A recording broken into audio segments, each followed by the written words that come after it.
Hi, my name is Melissa Ranfel and I am an accounting student here at Eastern.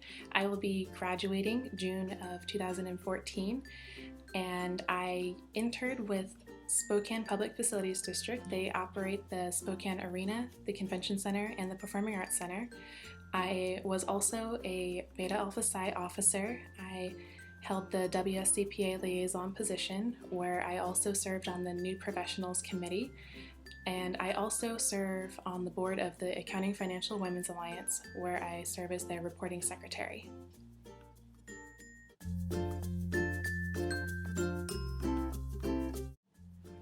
I accepted a position with Ernst & Young in the San Francisco Bay Area, and I will be starting July 30th as a Year 1 Audit Associate.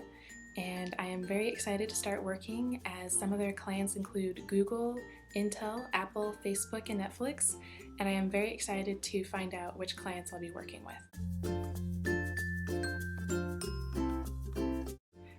I started recruitment in March before the fall recruitment cycle, and I primarily focused on who was in my network, and I really tried to tell everybody in my network what my dream job was, what I wanted to achieve, and it was amazing how people really started coming out of the woodwork.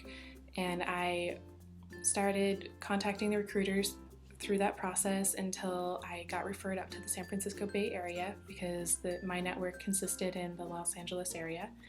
And if there was a method to contact the recruiters, I used it. I was emailing them, I was calling them, I went down to California several times to visit them, have lunch, do site tours. My persistence paid off because that's how I became memorable to the recruiters.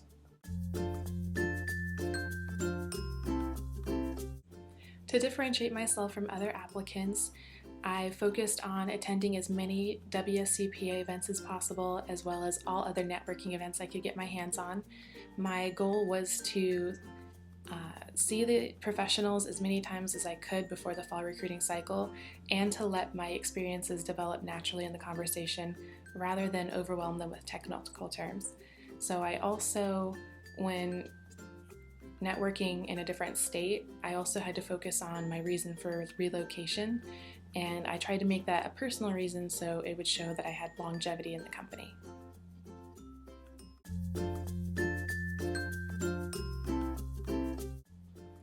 My biggest tips for impressing recruiters is really to be memorable and to be as prepared as you possibly can.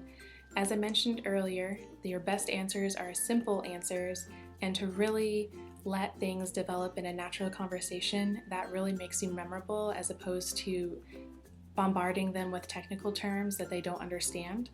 And the other tip to be prepared is also a very good thing to have, because if you can pre-answer most of the common interview questions as well as the behavioral questions, when you're sitting down in that interview and being asked questions, you're not really too concerned about what you're going to answer with. Instead, you can focus on what you want to impress them with.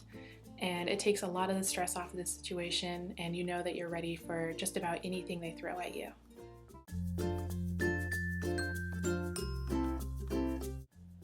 The interview process at Ernst & Young was fairly strenuous compared to a lot of other firms that I interviewed with. They flew me down to California after a phone interview conducted the week prior, and that same night we did what's called a progressive dinner. So there was about 10 applicants or so and twice as many professionals. We had hors d'oeuvres at one restaurant where we did similar to a WSCPA happy hour event where we did a walk around meet and greet. Next we had a sit-down dinner with assigned tables, and the last course of the meal, the dessert, was held at a different restaurant, which was also conducted in a similar happy hour networking style.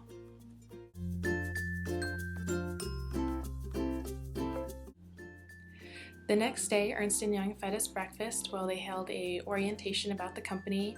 They told us the company's history as well as their market saturation in the San Francisco Bay Area.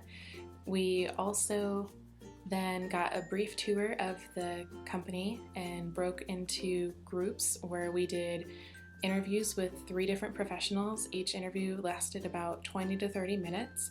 So we had an interview with the senior, with a manager, and then with a partner. And then once we were done with all of those interviews, we broke for lunch into smaller groups with former new hires, and then flew home right after that.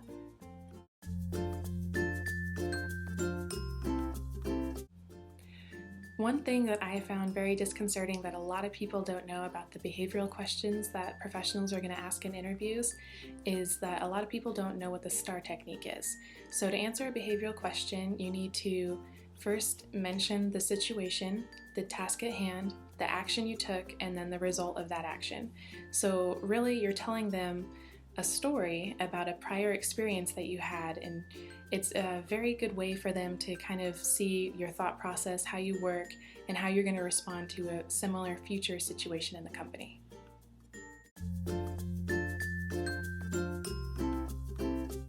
Following up with an interview, you need to send a handwritten thank you note in the mail less than 24 hours after the interview, and you need to send one to everybody that you received a business card from. So for my Ernst & Young interview, I sent about 7 thank you cards because I was meeting so many different people, and that really shows how serious you are about the position and how much you really want it and how much you're willing to go the extra mile, and it really differentiates yourself from all the other applicants. And then when you're following up for a professional networking event, what you should do is write a fun fact on the back of a business card with something that came up in the conversation. So at the end of the night, you know exactly which professional is which because you're going to have so many business cards you can't keep it straight. And I like to follow up on LinkedIn because not only can I send them a little message, but I can also connect to them at the same time. So I'm following up and adding them to my network at the same time. And every time I change my LinkedIn profile, they can see that difference, and they're looking at my profile, and essentially they're looking at my resume every single time because my profile is my resume.